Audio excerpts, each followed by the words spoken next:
Entramos ahora al análisis de 2 de Samuel, capítulos 23 y 24. Orgullo y arrepentimiento en la monarquía davídica. A modo de introducción, veremos el legado de David y un contexto de sus últimos días. El rey David, la figura central de este relato bíblico, es recordado como un hombre conforme al corazón de Dios. Su reinado se extendió por 7 años y 6 meses sobre Judá y 33 años sobre todo Israel. Marcó un período de consolidación y expansión para toda la nación. Los capítulos 23 y 24 de 2 de Samuel, que concluyen la narrativa de su vida en este libro, no son meros apuntes biográficos, sino que funcionan como un epílogo del final de sus días, pero más allá es un epílogo teológico. Estos capítulos encierran temas trascendentales de su período de monarquía, tales como la fidelidad divina, la responsabilidad del liderazgo, la fragilidad humana y la gracia redentora. Estos capítulos presentan a David en sus últimas palabras, ofreciendo una visión ideal de la realeza justa, la cual se contrasta inmediatamente con una de sus fallas más significativas, el censo pecaminoso. El contraste entre el David idealizado del capítulo 23 y el David pecador del capítulo 24 es intencionalmente profundo e instructivo. El capítulo 23 nos introduce en la visión de un rey que gobierna en el temor de Dios, tal como lo dice el verso 3 del capítulo 23, cuya justicia trae bendición y hace florecer la nación. Pero esta imagen se contrapone a la realidad del orgullo y la autosuficiencia que se manifiesta en el censo del capítulo 24. Sin embargo, el relato bíblico no culmina en la condena, sino que enfatiza la respuesta de un corazón arrepentido,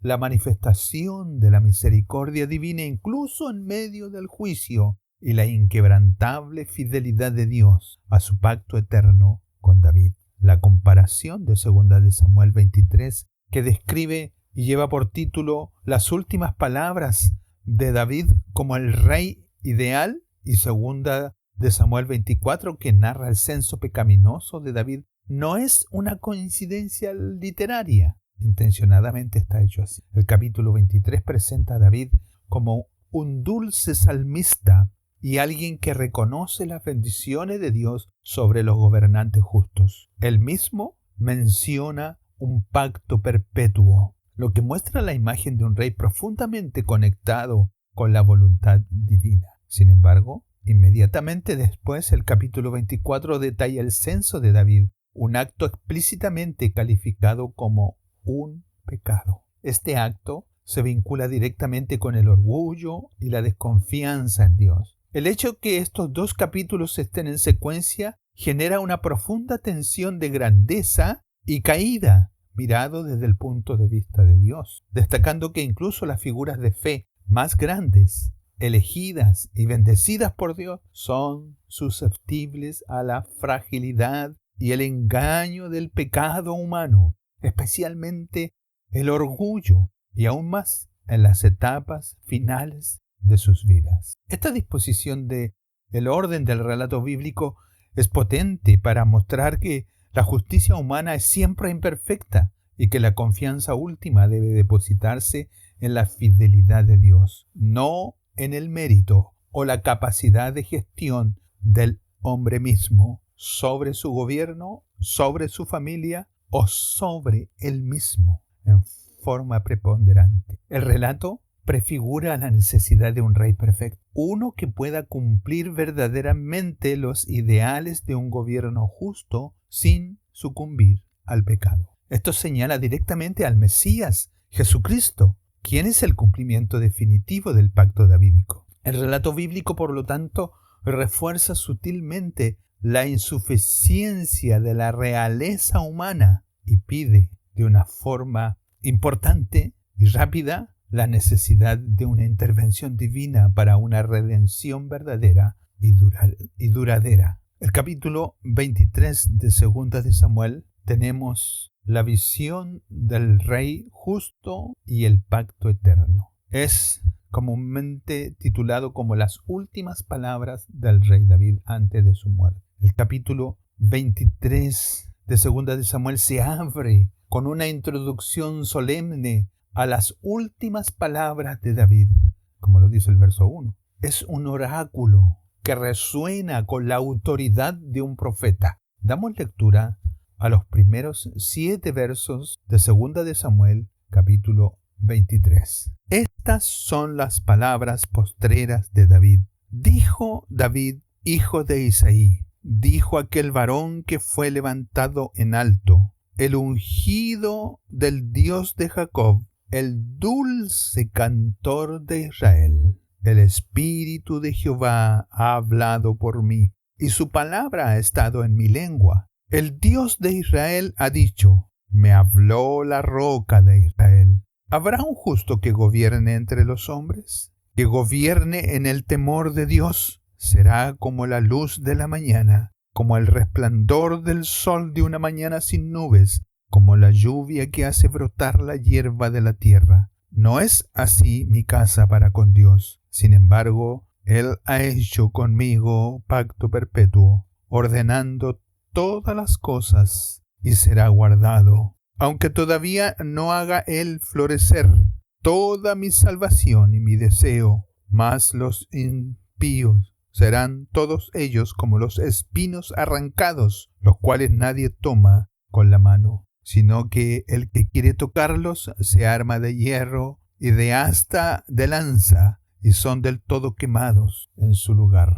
David se presenta a sí mismo como el ungido del Dios de Jacob, como el dulce salmista de Israel. Verso 1. En este pasaje poético, David no comienza hablando de sus victorias o de la grandeza de su reino. En cambio, su primera declaración es de humillación y reconocimiento. Dice, el Espíritu de Jehová ha hablado por mí, y su palabra ha estado en mi lengua. Y el Dios de Israel ha dicho, la roca de Israel me ha hablado. Este punto es importantísimo. David se ve a sí mismo no como el autor de sus propias palabras, sino como un mensajero. Su autoridad, su sabiduría, su liderazgo, todo ello era un don de Dios. Él no era la roca, sino que la roca, Dios mismo, le hablaba. Podríamos pensar en esto por un momento. En un mundo donde muchos gobernantes y muchas personas que tienen puesto de liderazgo y buscan poder y buscan la autoridad para su beneficio propio, pasando a llevar a quien esté por delante. David nos enseña que el verdadero liderazgo, la verdadera fuerza, proviene de la dependencia total de Dios. Para David, Dios no era una herramienta para alcanzar el éxito. Dios era la fuente de todo. ¿Cuántas veces intentamos hablar por nuestra propia cuenta? ¿Cuántas veces intentamos liderar con nuestra propia sabiduría en lugar de buscar la voz del Espíritu Santo? Esta es la primera lección que nos enseña este capítulo. Nuestra guía y nuestra fuerza no provienen de nosotros mismos, sino del Espíritu Santo que nos habla y de la roca inmutable que es nuestro Dios. David, en el verso 3 de 2 de Samuel 23, describe al gobernante ideal como aquel que gobierna a los hombres con justicia, gobernando en el temor de Dios. El corazón de este pasaje está en los versos 4 y 5. David establece un ideal. Él describe un líder justo, uno que gobierna en el temor de Dios, y lo compara con algo hermoso y vivificante, la luz de la mañana. Cuando sale el sol, como la hierba que brota por la claridad del sol después de la lluvia. Un rey así es comparado con la luz de la mañana, el sol sin nubes y la lluvia que hace brotar la hierba, el verso 4. Esta metáfora refuerza que un liderazgo piadoso y justo es una fuente de vida, es una fuente de prosperidad para toda la nación, es una fuente para poder estar tomando las riendas en el poder de Dios. Y es un don precioso de Dios en una tierra semiárida, en este caso como Israel. El rey, aunque había sido levantado por Dios, exaltado a un lugar de gobernanza, no es divino y está sujeto a la ley y al temor de Dios. Esta es una imagen de renovación, de vida, de crecimiento. Es el tipo de liderazgo que trae bendición y prosperidad. Pero acto seguido David hace una confesión sorprendente. Él dice: no es así mi casa para con Dios. Aquí David se desnuda entre nosotros. Admite que no cumplió con ese ideal. A pesar de ser un gran rey, sus errores y pecados hicieron que su casa, su familia y su reinado no fueran la perfección que él describe. Podría haberse jactado de sus victorias, pero en sus últimas palabras, aquí en este capítulo 23, elige la humildad. Y es en este momento de honestidad donde encontramos la verdad más poderosa. Justo después de su confesión dice: sin embargo, Él ha hecho conmigo un pacto perpetuo, ordenado en todo y seguro. ¡Qué gloriosa verdad! A pesar de sus fallas, a pesar de que su casa no era perfecta, David sabía que podía aferrarse a la promesa de Dios. La fidelidad de Dios no dependía de la perfección de David,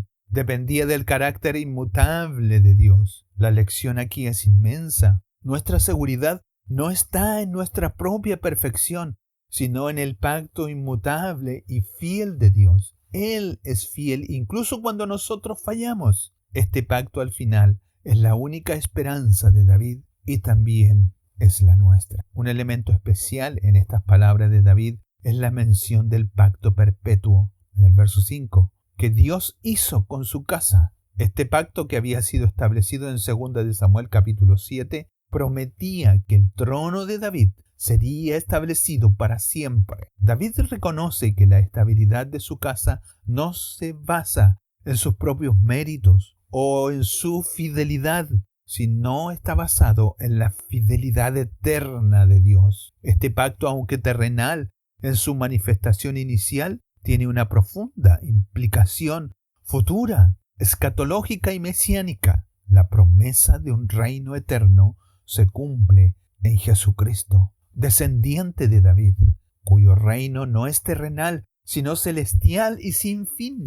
Jesús es el Rey siervo que encarna la verdadera realeza justa que es descrita por David. David contrasta esta verdad con el destino de los impíos en los versos 6 y 7. David utiliza la imagen de los espinos arrancados. Los espinos son inútiles, dolorosos, y solo se puede tocar con herramientas especiales como el hierro. Al final, los espinos son quemados en el fuego. Esta es la dura realidad del destino de aquellos que se niegan a vivir bajo el gobierno de Dios. Es una advertencia clara y poderosa. El mensaje es simple pero profundo. Hay dos caminos en la vida: el camino de la luz, el camino del pacto y la seguridad en Dios, y el camino de la desobediencia que conduce a la ruina y a la separación. David, a pesar de sus errores, eligió el primer camino. Y por eso su vida tuvo un significado y un final con esperanza. Su testamento no es solo una reflexión,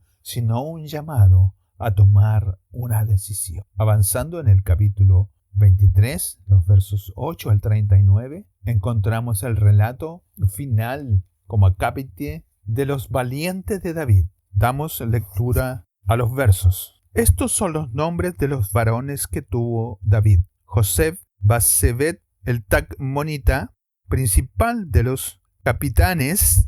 Este era Adino, el esnita, que mató a 800 hombres en una ocasión. Después de este, Eleazar, hijo de Dodo Ahoita, uno de los 3 valientes que estaba con David, cuando desafiaron a los filisteos que se habían reunido allí para la batalla y se habían alejado los hombres de Israel. Este se levantó e hirió a los filisteos hasta que su mano se cansó y quedó pegada su mano a la espada. Aquel día Jehová dio una gran victoria y se volvió el pueblo en pos de él tan solo para recoger el botín. Después de este fue Sama, hijo de Age Ararita. Los filisteos se habían reunido en Leí, donde había un pequeño terreno lleno de lentejas, y el pueblo había huido delante de los filisteos. Él entonces se paró en medio de aquel terreno y lo defendió, y mató a los filisteos, y Jehová dio una gran victoria.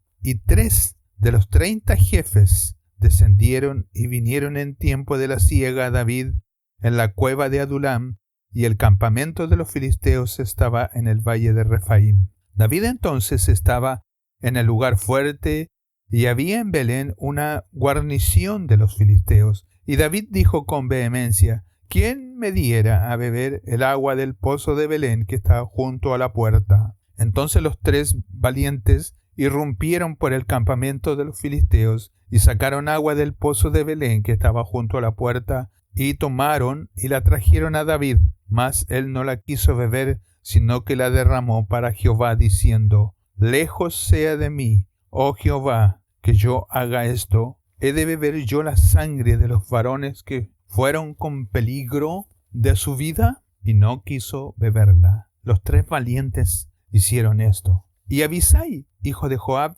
hijo de Sarvia, fue el principal de los 30. Este alzó su lanza contra 300 a quienes mató, y ganó renombre con los 3. Él era el más renombrado de los 30, y llegó a ser su jefe, mas no igualó a los 3 primeros. Después Benaía, hijo de Joiada, hijo de un varón esforzado, grande en proezas, en Cabesel. Este mató a 2 leones de Moab, y él mismo descendió y mató a un león en medio de un foso cuando estaba nevando. También él mató a un egipcio, un hombre de gran estatura, y tenía el egipcio una lanza en su mano, pero descendió contra él con un palo, y arrebató al egipcio la lanza de la mano y lo mató con su propia lanza. Esto hizo Benaía, hijo de Joiada, y ganó renombre con los 3 valientes. Fue nombrado entre los 30, pero no igualó a los 3 primeros, y lo puso David como jefe de su guardia personal.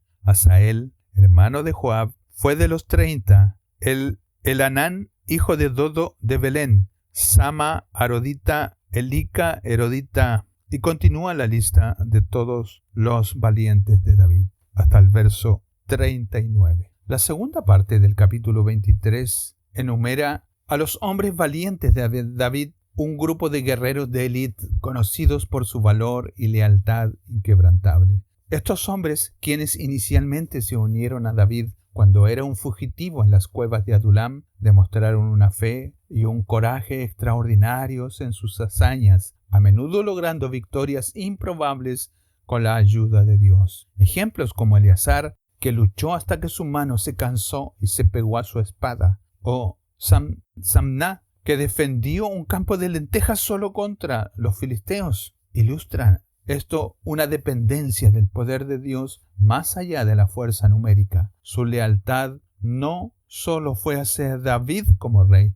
sino que también hacia los principios de su liderazgo, inspirando a otros a actos de valentía. La lista de los valientes culmina con la mención de Urías elitita, el último verso, el 39, el esposo de Betsabé. Incluso en este punto, sin comentario adicional, podría parecer fuera de lugar, pero es un poderoso recuerdo de la trágica caída moral de David. Esto constituye un puente literario para comprender el designio de Dios en la evolución de los eventos e historias personales. Aunque Urías era un forastero, era un hitita, se había convertido en un aliado temeroso de Dios y adorador de Dios, con un nombre hebreo que significa el Señor es mi luz. Su lealtad y rectitud contrastan fuertemente con la traición y pecado de David, como lo vimos en 2 de Samuel capítulos 11 y 12. Esta comparación sutil sirve para anclar la visión ideal del capítulo 23 en la cruda realidad de la imperfección humana, arraigada incluso en los más grandes líderes, y esto nos prepara el terreno para el siguiente relato del capítulo 24 de pecado y arrepentimiento. Las últimas palabras de David en 2 de Samuel, en los primeros versos del 1 al 7, como ya vimos, describen a un rey ideal y justo cuyo gobierno trae bendición, y esto está explícitamente vinculado al pacto eterno de Dios con la casa de David. La lista subsiguiente de los hombres valientes muestra una lealtad, valor y victorias dadas por Dios que son increíbles. Sin embargo, la inclusión de Urías hitita al final es un detalle pequeño, pero sutil, que es de gran importancia. El texto no comenta explícitamente el pecado de David y Betsabé y Urías en este punto, pero el lector familiarizado con el relato bíblico lo recuerda de inmediato. Esta comparación destaca el marcado contraste entre el David ideal, mientras habla de un gobierno justo y el pacto de Dios, y el David defectuoso y pecador, como se recuerda sutilmente por la presencia de Urías. Podemos comprender que incluso el hombre, conforme al corazón de Dios, podía cometer pecados atroces como el adulterio y el asesinato. El capítulo 23, por lo tanto, funciona no solo como un elogio a la grandeza de David, sino también como un reconocimiento sutil del fracaso humano, incluso en el contexto de la bendición divina y del pacto. Este recuerdo del pecado explícito de David nos hace entrar en el capítulo 24 y de manera más amplia muestra la necesidad profunda de un rey perfecto. La promesa del pacto davídico de un trono eterno no puede depender en última instancia del linaje imperfecto de David o de su propia justicia. Debe encontrar su cumplimiento en un descendiente impecable, Jesucristo, quien encarna perfectamente en el gobierno justo que David habló y provee la expiación definitiva por el pecado humano, un tema que será crucial en el capítulo 24. El relato bíblico nos da un argumento implícitamente de la necesidad de la gracia divina y un redentor perfecto, ya que los reyes humanos, incluso los mejores, se quedan cortos. Ahora entramos al capítulo 24, el pecado del orgullo y la misericordia divina. El censo pecaminoso de David. Lo vemos en los primeros 9 versículos de 2 de Samuel capítulo 24 a los que damos lectura. Volvió a encenderse la ira de Jehová contra Israel, e incitó a David contra ellos a que dijese: Ve, haz un censo de Israel y de Judá. Y dijo el rey a Joab, general de ejército que estaba con él: Recorre ahora todas las tribus de Israel, desde Dan hasta Beerseba, y haz un censo del pueblo, para que yo sepa el número de la gente. Joab respondió al rey: Añada Jehová tu Dios al pueblo 100 veces tanto como son, y que lo vea mi señor el rey. Mas, ¿por qué se complace en esto mi señor el rey? Pero la palabra del rey prevaleció sobre Joab y sobre los capitanes del ejército. Salió pues Joab con los capitanes del ejército de delante del rey para hacer el censo del pueblo de Israel. Y pasando al Jordán, acamparon en Aroer, al sur de la ciudad que está en medio del valle de Gad y junto a Jazer. Después fueron a Galaad y a la tierra baja de Otzi, y de allí a Daján y a los alrededores de Sidón. Fueron luego a la fortaleza de Tiro y a todas las ciudades de los heveos y de los cananeos, y salieron al Negev de Judá en Beerseba. Después que hubieron recorrido toda la tierra, volvieron a Jerusalén al cabo de 9 meses y 20 días. Y Joab dio el censo del pueblo al rey, y fueron los de Israel 800,000 hombres fuertes que sacaban espada, y los de Judá 500,000 hombres. El capítulo 24 comienza con una afirmación inquietante. La ira de Jehová volvió a encenderse contra Israel, y él incitó a David contra ellos para que dijese: Ve, haz un censo de Israel y de Judá. El verso 1. La naturaleza exacta del pecado de David no se declara explícitamente en este capítulo, pero varias interpretaciones teológicas concluyen en una definitiva razón final. Una de las más prominentes es que el censo fue un acto de orgullo y autosuficiencia. David, en lugar de confiar plenamente en el poder de Dios para la seguridad y el éxito de su reino, buscó medir su propia fuerza militar. David mismo quería saber el número exacto y particular de los hombres de guerra. Otra mirada crucial que apoya la conexión con Éxodo capítulo 30, verso 11 al 16, que habla del dinero del rescate. Le voy a dar lectura para tener una comprensión más cabal del tema. Del 11 al 16. Habló también Jehová a Moisés diciendo: Cuando tomes el número de los hijos de Israel conforme a la cuenta de ellos, cada uno dará a Jehová el rescate de su persona cuando los cuentes, para que no haya en ellos mortandad cuando los hayas contado. Esto dará todo aquel que sea contado, medio ciclo conforme al ciclo del santuario. El ciclo es de 20 jeras. La mitad de un ciclo será ofrenda a Jehová. Todo el que sea contado de 20 años arriba dará la ofrenda a Jehová. Ni al rico aumentará, ni al pobre disminuirá del medio ciclo, cuando dieren la ofrenda a Jehová para hacer expiación por vuestras personas. Y tomarás de los hijos de Israel el dinero de las expiaciones, y lo darás para el servicio del tabernáculo de reunión, y será por memorial a los hijos de Israel delante de Jehová para hacer expiación por vuestras personas. Esta mirada indica que el pecado no fue el censo en sí, sino la omisión de la ofrenda del rescate de medio ciclo que la ley mosaica requería para cada persona censada. Esta ofrenda era una expiación por sus vidas para evitar una plaga. David, al no seguir el procedimiento, actuó a su manera y tomando un desvío, mostrando una desobediencia a la instrucción divina y una falta de reconocimiento de que Israel pertenecía a Dios y no a él. La aparente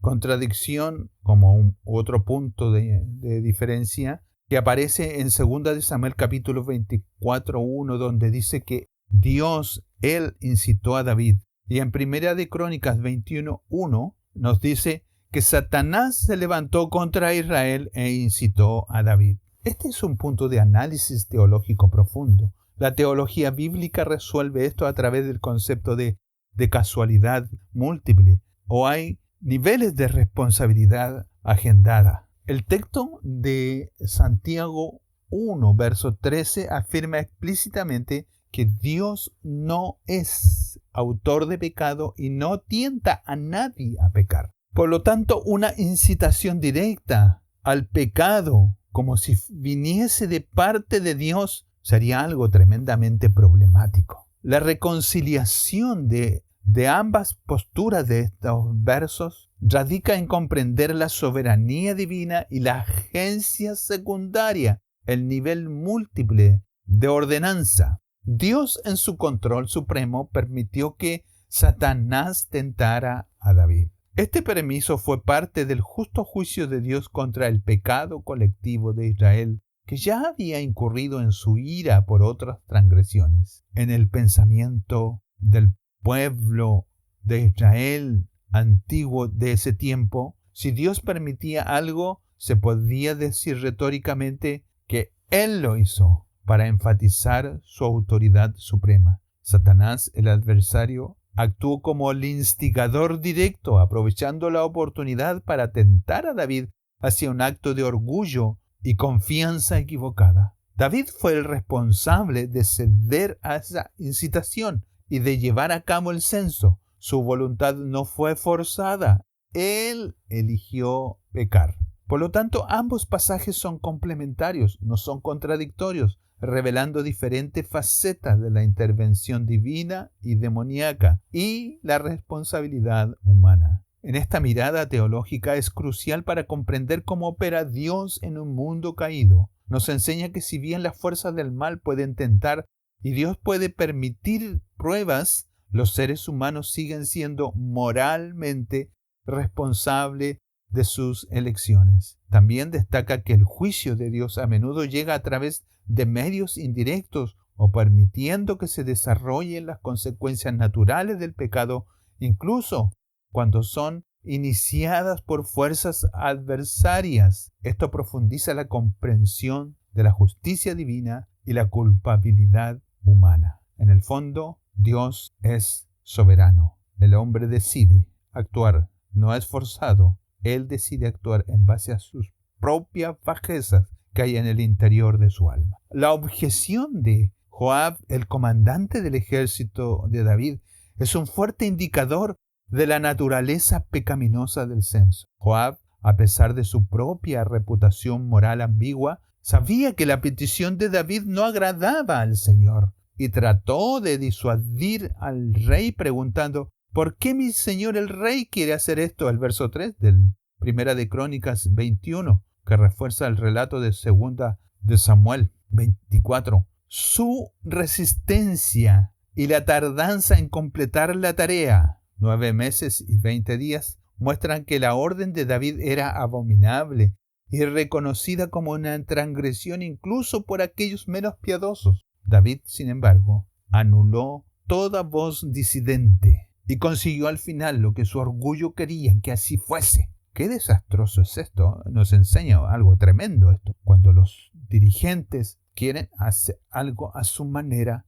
no mirando la voluntad de Dios. El censo de David, específicamente de hombres de guerra, sugiere un motivo de confiar en la fuerza militar en lugar de Dios. Un ejemplo clásico de orgullo es este pasaje, en que más allá del orgullo de tener la satisfacción de conocer el número específico de la conexión con Éxodo 30 del verso 11 de pagar el rescate, esto es crítico. Esta ley requería la ofrenda de expiación por cada persona contada para prevenir una plaga. El pecado de David no fue simplemente contar, sino hacerlo a su manera, sin reconocer la propiedad de Dios sobre Israel o proporcionar la expiación requerida. Esto revela un problema más profundo de desobediencia y de una mentalidad de tratar de evadir, de dar la vuelta más corta, lo que significa una falta de reverencia por la instrucción divina.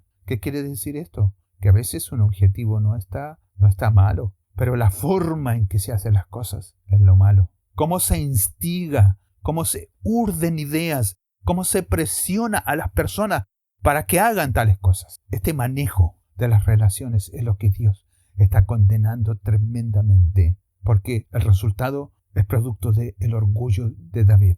Esto enseña que el pecado a menudo se manifiesta no solo como una rebelión abierta, sino como un cambio sutil en la confianza y un desprecio por los caminos establecidos por Dios. Esto nos muestra que incluso los hechos aparentemente administrativos de alguna congregación o de algún gobierno pueden volverse pecaminosos si están motivados por el orgullo, la autoinsuficiencia o el incumplimiento de los principios divinos. Las consecuencias de tal cambio no son solo personales, sino que pueden tener repercusiones nacionales devastadoras, como podemos observar en lo que viene a continuación en los versos 10 al 17 de Segunda de Samuel, capítulo 24. Después de esto, David, que hubo censado al pueblo, le pesó en su corazón. Y dijo David a Jehová: yo he pecado gravemente por haber hecho esto. Mas ahora, oh Jehová, te ruego que quites el pecado de tu siervo, porque yo he hecho muy neciamente. Y por la mañana, cuando David se hubo levantado, vino palabra de Jehová al profeta Gad, vidente de David, diciendo: ve y di a David: así ha dicho Jehová, 3 cosas te ofrezco, tú escogerás una de ellas para que yo la haga. Vino pues Gad a David y se lo hizo saber y le dijo: ¿quieres que te vengan 7 años de hambre en tu tierra? ¿O que huyas 3 meses delante de tus enemigos y que ellos te persigan? ¿O que 3 días haya peste en tu tierra? Piensa ahora y mira qué responderé al que me ha enviado. Entonces David dijo a Gad: en grande angustia estoy. Caigamos ahora en manos de Jehová, porque sus misericordias son muchas, mas no caiga yo en mano de hombres. Y Jehová envió la peste sobre Israel desde la mañana hasta el tiempo señalado, y murieron del pueblo desde Dan hasta Beerseba 70,000 hombres. Y cuando el ángel extendió su mano sobre Jerusalén para destruirla, Jehová se arrepintió de aquel mal y dijo al ángel que destruía al pueblo: basta ahora, detén tu mano. Y el ángel de Jehová estaba junto a la era de Arauna Jebuseo. Y David dijo a Jehová: Cuando vio al ángel que destruía al pueblo, yo pequé, yo hice la maldad. ¿Qué hicieron estas ovejas? Te ruego que tu mano se vuelva contra mí y contra la casa de mi padre. Aquí encontramos el corazón arrepentido de David y el castigo. Inmediatamente después de recibir el informe del censo, el corazón de David le hirió profundamente. Verso 10. Este remordimiento espontáneo, sin necesidad de la confrontación de un profeta, como en el caso de Betsabé, demuestra que había una sensibilidad espiritual y un corazón arrepentido en forma inmediata. David confesó, el verso 10, he pecado gravemente en lo que he hecho. Ahora, oh Jehová, te ruego, me quites la iniquidad de tu siervo, porque he obrado muy neciamente. Esta confesión sincera es un sello distintivo del carácter de David, a pesar de sus fallas. El profeta Gad, alertado por Dios, se acercó a David con 3 opciones de castigo divino. Traía este mensaje en nombre de Dios y debía llevar la respuesta. 1. 3 años de hambre. 2. 3 meses huyendo de los enemigos. Y 3 días de peste, como lo dice el verso 13 de 2 Samuel 24. La elección de David, cuando dice el verso 14, caigamos ahora en manos de Jehová porque sus misericordias son muchas, revela una profunda comprensión de la naturaleza de Dios. David prefirió la disciplina directa de Dios a la crueldad humana, confiando en la gran misericordia de Dios. Esta elección también lo expuso personalmente al sufrimiento, a diferencia de las otras opciones que podría haberlo librado de los sufrimientos. La inmediatez de la confesión que fue iniciada por David mismo sin intervención de alguien ajeno. Él mismo se dio cuenta, apunta a la profunda sensibilidad espiritual y a un corazón profundamente arrepentido. Además, la elección de David de haber elegido este castigo de caer en las manos de Dios en lugar del hombre demuestra una profunda humildad y su entera confianza de mejor caer en las manos misericordiosas de Dios, incluso cuando el juicio está latente sobre él y sobre el pueblo. David eligió la forma más directa y severa de la disciplina divina, sabiendo que la compasión de Dios es mayor que la crueldad humana. Esta disposición a soportar las consecuencias y a ponerse la mano directa de Dios es un sello definitivo del verdadero arrepentimiento. El arrepentimiento de David es un modelo poderoso para nosotros los creyentes. Nos enseña que el arrepentimiento genuino implica no solo reconocer el pecado, sino sentir un profundo remordimiento, confesarlo a Dios y confesar en su misericordia, incluso al enfrentar consecuencias dolorosas. Todo pecado tiene consecuencias. Esto enfatiza que la disciplina de Dios, aunque severa, es en última instancia una expresión de su amor y un camino hacia la restauración. Esto nos muestra que la gracia de Dios prevalece sobre el pecado a través de la sangre de Jesucristo. A pesar de la confesión y el arrepentimiento de David, su pecado tuvo graves consecuencias para toda la nación. La plaga enviada por Dios mató a 70,000 personas en Israel, desde Dan hasta Berseba, como lo dice el verso 15. Este trágico evento refuerza el principio bíblico de la responsabilidad corporativa. El pecado del líder, del gobernante, del pastor, del jefe de grupo puede traer juicio sobre el pueblo que lidera, aunque sea en oculto. David mismo lamentó esta aparente injusticia, rogando a Dios: he aquí, yo he pecado, yo he hecho iniquidad, pero estas ovejas, ¿qué han hecho? El verso 17. Sin embargo, la Biblia sugiere que la ira de Dios ya estaba encendida contra Israel por sus pecados multiplicados y su rebelión. Y el censo de David sirvió como el elemento o el momento para exponer una condición pecaminosa que estaba casi oculta en toda la nación. Es decir, Dios ocupó este medio como castigo también sobre todo el pueblo. El hecho de que 70,000 personas murieran por el pecado de David,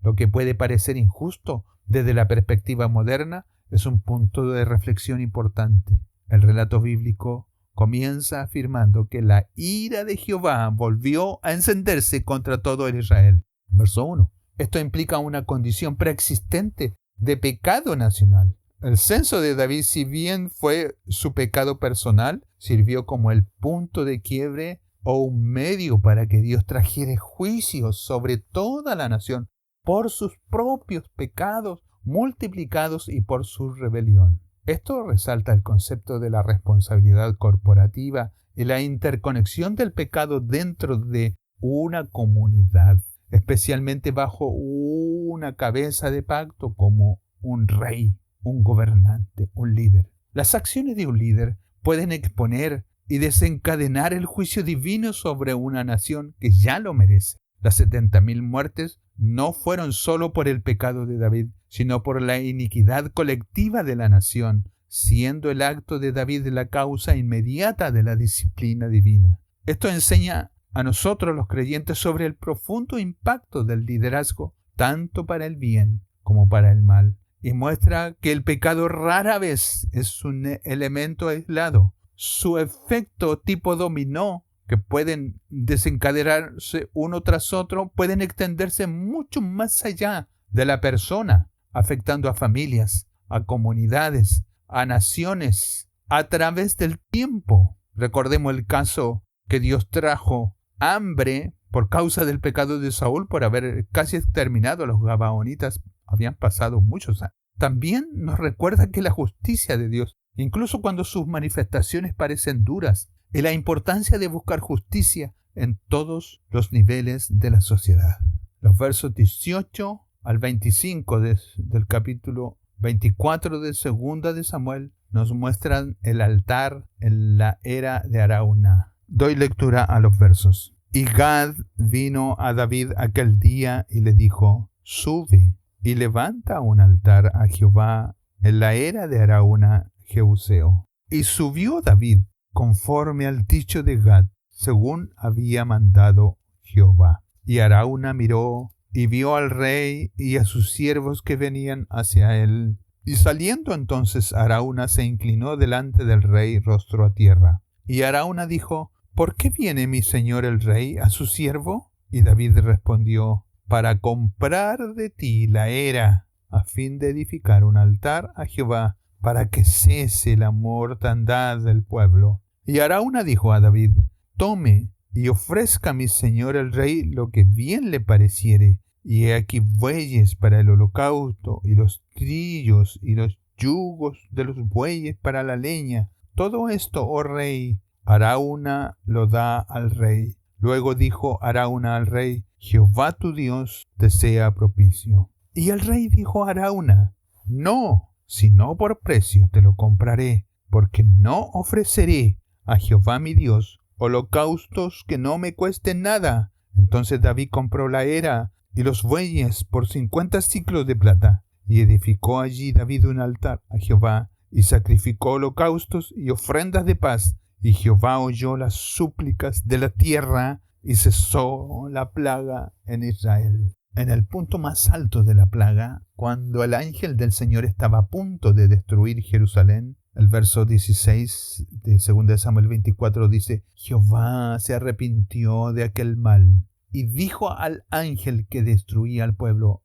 basta ya, detén tu mano. En ese momento el ángel estaba en la era de Arauna el Jebuseo. El profeta Gad instruyó a David a construir allí un altar. David, en un acto de obediencia inmediata, se dirigió a Arauna. Arauna, al ver al rey, se ofreció de darle la era y los bueyes para el sacrificio gratuitamente. Sin embargo, David insistió en pagar el precio completo, declarando: no ofreceré a Jehová mi Dios holocaustos que no me cuesten nada. Esta declaración es fundamental y refleja una comprensión profunda de que la adoración y el arrepentimiento genuino requieren un costo personal, un sacrificio que demuestre la sinceridad del corazón y la valoración de la gracia de Dios. David pagó 50 siclos de plata por la era y los bueyes. Aunque en Primera de Crónicas 21, verso 25 menciona 600 siclos de oro,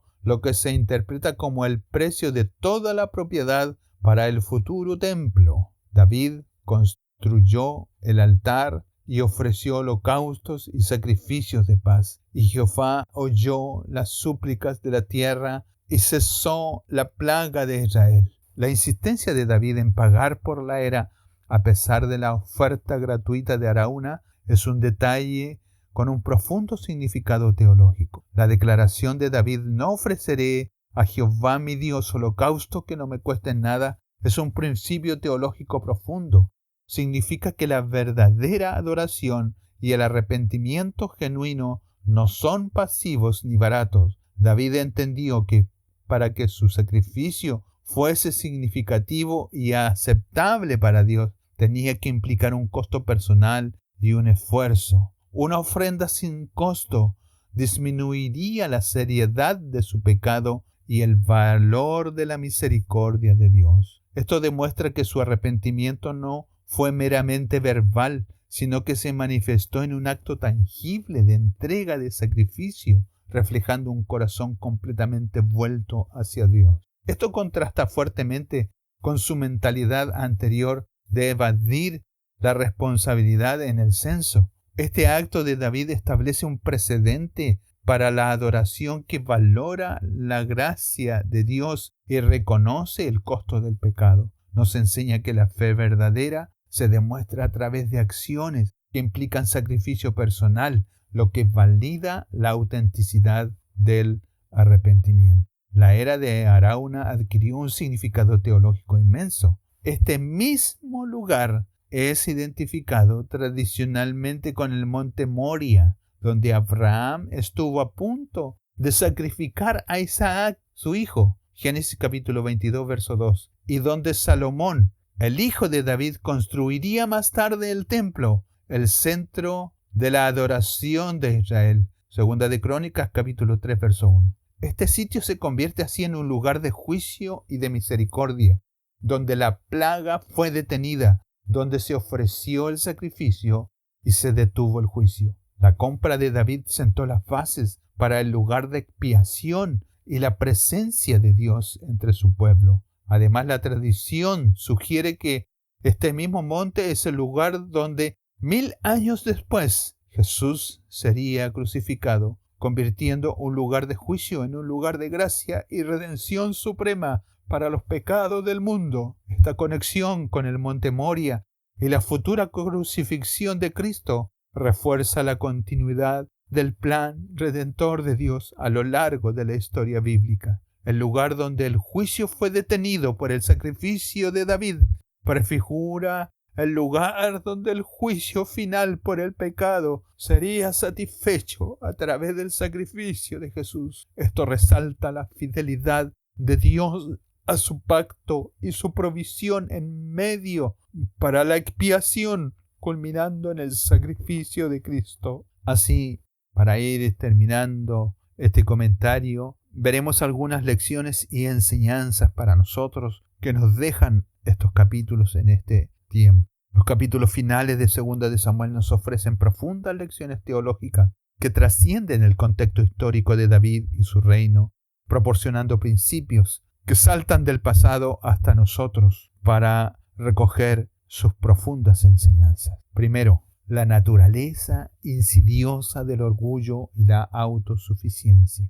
El relato del censo de David en 2 de Samuel capítulo 24 es una advertencia contundente contra el orgullo y la autosuficiencia. David, en la cúspide de su poder y éxito, cedió a la tentación de confiar en sus propias fuerzas militares en lugar de la provisión divina. Este acto, ya sea por la omisión de la ofrenda de rescate según la ley mosaica o por la motivación de jactancia en sus logros, demostró una confianza desplazada de Dios a los números y la fuerza humana. Esto es una poderosa enseñanza para todos los dirigentes, en que la confianza suprema debe ser Dios, no en lo que se pueda obtener por el esfuerzo humano o por los números que no cuadren de las finanzas. Dios es soberano Para los creyentes de hoy, esto demuestra la constante necesidad de humildad y dependencia de Dios en todas las áreas de la vida.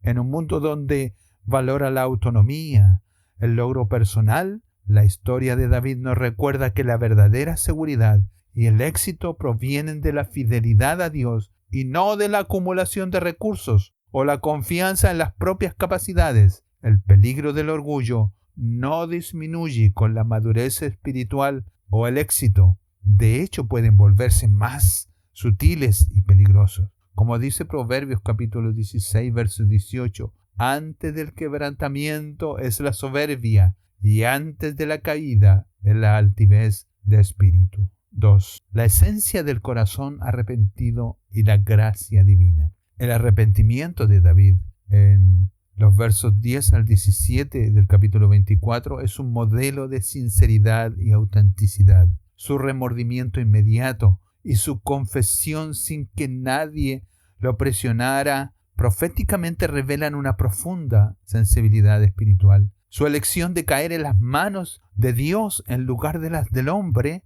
demuestra una confianza inquebrantable en la vasta misericordia divina, incluso en medio del juicio. Esta disposición a aceptar las consecuencias del pecado y a someterse a la disciplina de Dios es fundamental para el arrepentimiento genuino. Para nosotros, los creyentes, esto nos enseña que el arrepentimiento no es solo un acto de contrición, sino una reorientación del corazón hacia Dios, acompañada de una disposición de soportar la disciplina y a confiar en su gracia. La promesa de 1 de Juan 1:9 resuena aquí profundamente.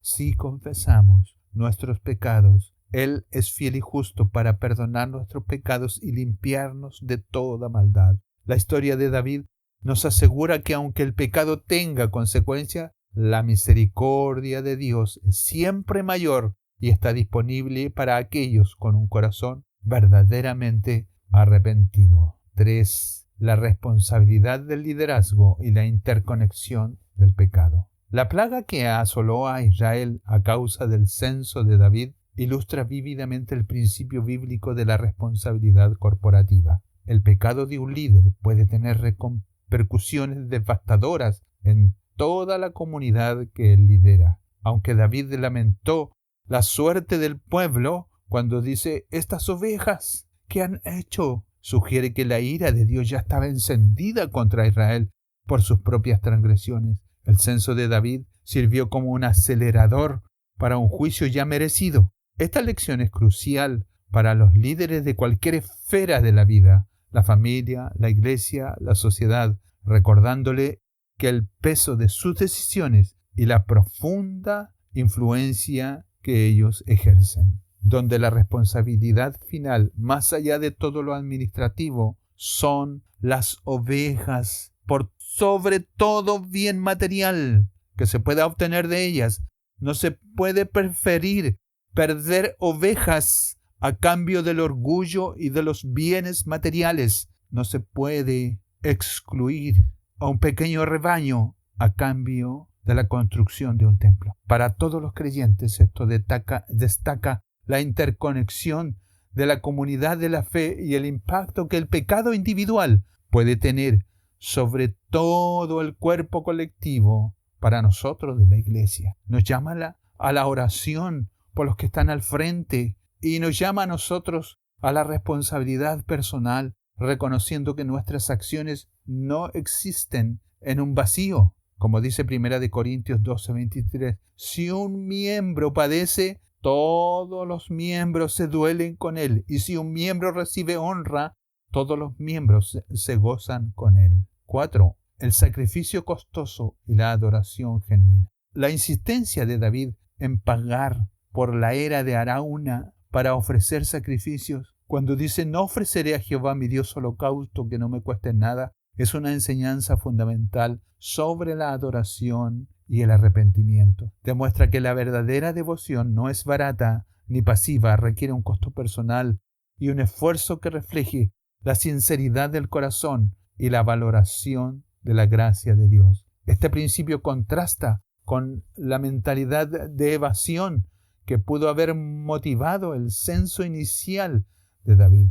Para nosotros los creyentes, esto significa que la adoración y el servicio a Dios deben ser intencionales y sacrificiales, no meras formalidades o conveniencias. Implica dar lo mejor de uno, tiempo, talentos, disposición, pasión, como una expresión de amor y gratitud por la redención recibida. Romanos 12, verso 1 nos dice y nos exhorta: así que, hermanos, os ruego por las misericordias de Dios que presentéis vuestros cuerpos en sacrificio vivo, santo, agradable a Dios, que es vuestro culto racional. 5. La fidelidad del pacto divino y la esperanza mesiánica. A pesar de la falla de David, el relato de 2 de Samuel, los versos en los capítulos 23 y 24, reafirma inquebrantablemente la fidelidad de Dios hacia su pacto eterno con la casa de David. La promesa de un trono perpetuo no dependía de la perfección de David, sino de la fidelidad de Dios mismo. Esta promesa encuentra su cumplimiento último en Jesucristo, el Hijo de David, cuyo reino es eterno y perfecto. La era de Arauna, el lugar donde la plaga fue detenida y donde el templo sería construido, se convierte en un símbolo de la misericordia de Dios y su provisión de expiación para nosotros los creyentes. Esta es la base de la esperanza. La imperfección de David y las consecuencias de su pecado resaltan la necesidad de un Salvador perfecto. Jesús, el Mesías, es el cumplimiento de todas las promesas de Dios, el que murió en el monte Moria, tradicionalmente el mismo lugar, para ofrecer el sacrificio supremo por los pecados del mundo. En él, la justicia de Dios y su misericordia se encuentran, ofreciendo perdón y vida eterna a todos los que creen.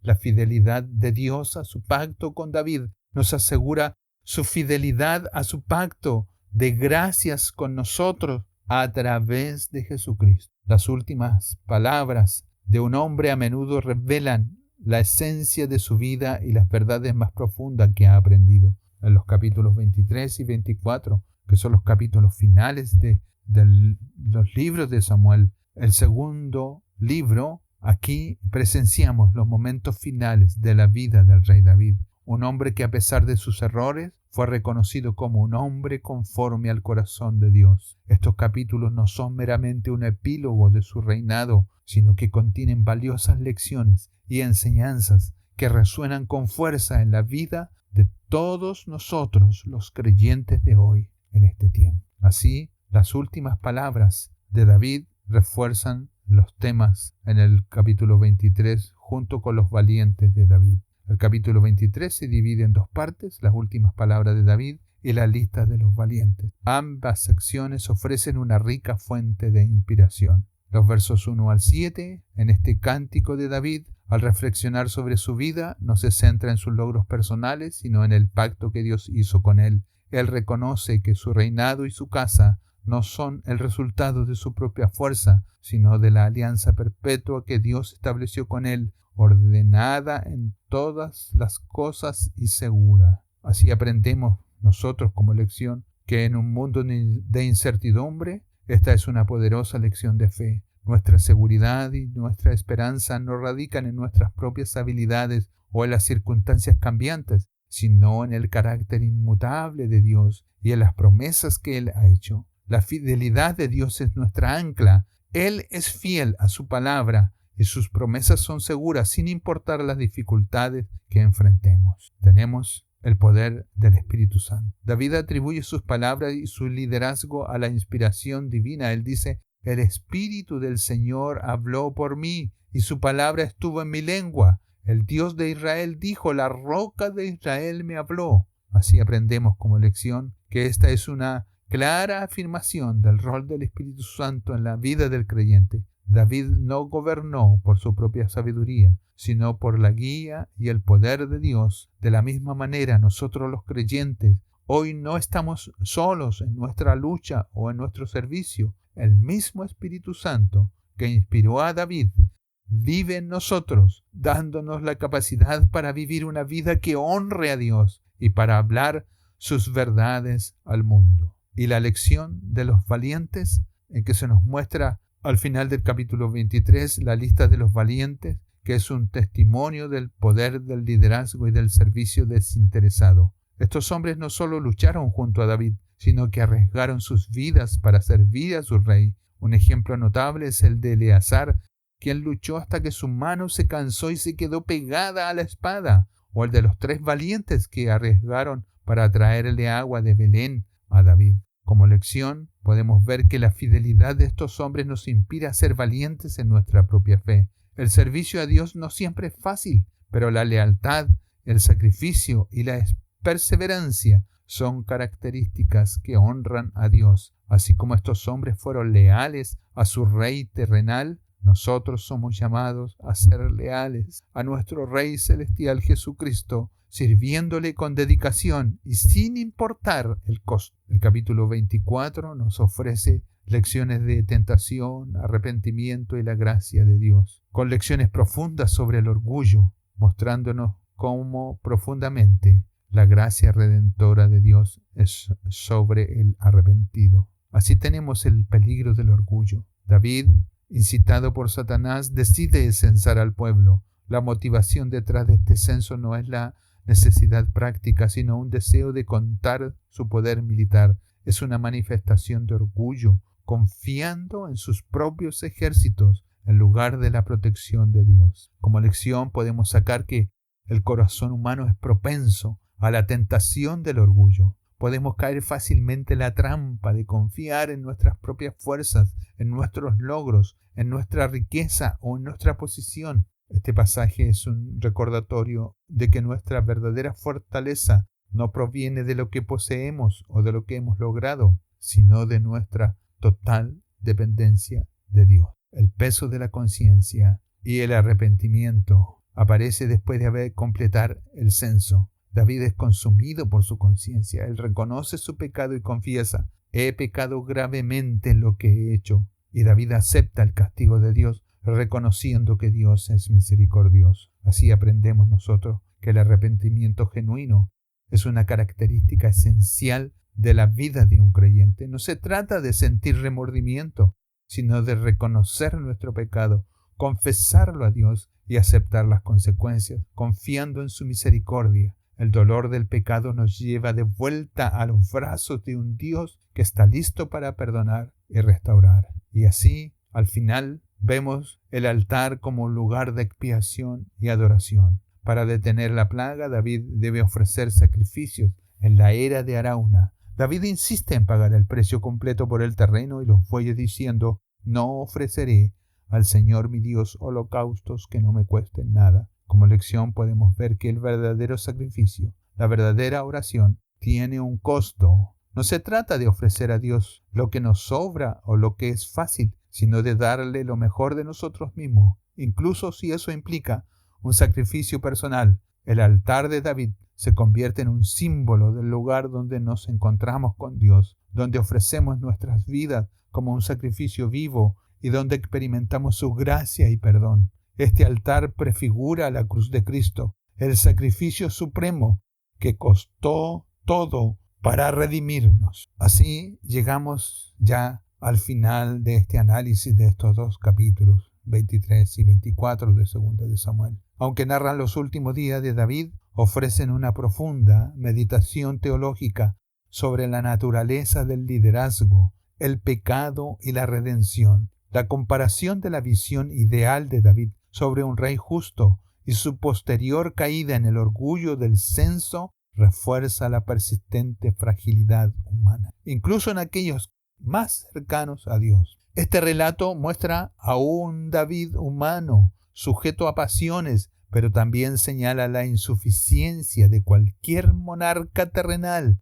para cumplir plenamente el pacto divino, prefigurando así la necesidad de un Rey perfecto, Jesucristo. El pecado del censo de David se revela como un acto de múltiples caras de orgullo y desobediencia, manifestado en la confianza en la fuerza humana y en la omisión de los requisitos divinos de expiación. La explicación de los relatos bíblicos de 2 de Samuel y Primera de Crónicas sobre la incitación al censo ilustra la compleja interacción entre la soberanía de Dios, la agencia de Satanás y la responsabilidad humana. Desde el punto de vista de Dios, esto es esencial para comprender la operación divina en un mundo caído. Sin embargo, el relato bíblico no termina en la condena, sino en la poderosa demostración del arrepentimiento genuino de David, su remordimiento inmediato, su elección de caer en la misericordia de Dios y su insistencia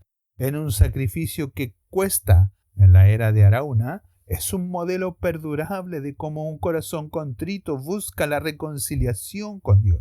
La transformación de la era de Araúna en el futuro monte del templo y su conexión tipológica con el sacrificio de Cristo en el Calvario refuerzan la verdad de que Dios, en su infinita misericordia, transforma los lugares de juicio en sitios de redención y de gracia. Para nosotros, los creyentes de este tiempo, estos relatos bíblicos son un recordatorio que perdura en el tiempo de que la insidia del orgullo y también refuerza la necesidad de una dependencia constante de Dios y de la autenticidad del arrepentimiento. También nos refuerza el impacto del liderazgo de la comunidad y la centralidad del sacrificio en la adoración. En última instancia, la historia de David, con sus triunfos y fracasos, refuerza la inquebrantable fidelidad de Dios a sus promesas y apunta irrevocablemente hacia el cumplimiento de todas las esperanzas mesiánicas en Jesucristo, al Rey perfecto y el Cordero sacrificial. Ahora sí, finalmente, estos dos capítulos son inseparables y son un testimonio de la complejidad de la fe. Nos muestran al David ideal y al David real. Aunque narran los últimos días de David, ofrecen una profunda meditación teológica sobre la naturaleza del liderazgo y el pecado y la redención. Nos muestran a un hombre que en sus últimos momentos reflexiona sobre la fidelidad de Dios y se ve a sí mismo como un mero instrumento en sus manos. Nos enseñan que la fe y el liderazgo no garantizan la perfección, pero el arrepentimiento y la confianza en la misericordia de Dios son el camino para la redención. Que estos capítulos sean duales es un poderoso recordatorio de que la historia de la salvación se desarrolla no a través de héroes perfectos, sino a través de pecadores redimidos. Nos muestran el poder de un liderazgo valiente y el costo de un servicio fiel, pero también nos advierten sobre el peligro del orgullo y nos enseñan la importancia del arrepentimiento y el sacrificio genuino. Para nosotros, los creyentes, estos capítulos son un espejo y un recordatorio que perdura en el tiempo, que son la insidia del orgullo, y además que existe una necesidad de la dependencia constante de Dios. Para los creyentes de hoy, se nos invita a examinar nuestra propia fe, a confiar en las promesas de Dios, a ser valientes en nuestro servicio y a adorar a un Dios que nos perdona y nos restaura con su inagotable gracia. David es el prototipo del rey ungido, pero su fracaso y su arrepentimiento señalan la necesidad de un rey mayor, un hijo de David que no solo cante hermosos salmos, sino que también ofrezca el sacrificio perfecto por el pecado, inaugurando un pacto eterno que no se rompe por la debilidad humana. Es mi deseo que el Señor nos bendiga a todos. Haremos una oración para terminar el tema. Eterno Dios, te damos gracias por las profundas lecciones que encontramos en las últimas palabras del rey David. Ayúdanos a vivir con la valentía y la fidelidad de sus hombres. Ayúdanos a confiar no en nuestra fuerza, sino en la seguridad de tus promesas. Que tu Espíritu Santo nos guíe para actuar con sabiduría y nos conceda un corazón humilde y un corazón dispuesto al arrepentimiento cuando erremos. Enséñanos a ofrecerte sacrificios que nos cuesten algo para que nuestra adoración sea genuina. Que al igual que David podamos ver que nuestra verdadera seguridad y esperanza se encuentran solo en tu infinita misericordia y en la gracia de tu pacto, que ahora está plenamente revelado en nuestro Señor Jesús. Oh, que la gracia todopoderosa de tu eternidad repose sobre nosotros. Te lo pedimos esto en el nombre de Jesús. Amén y amén.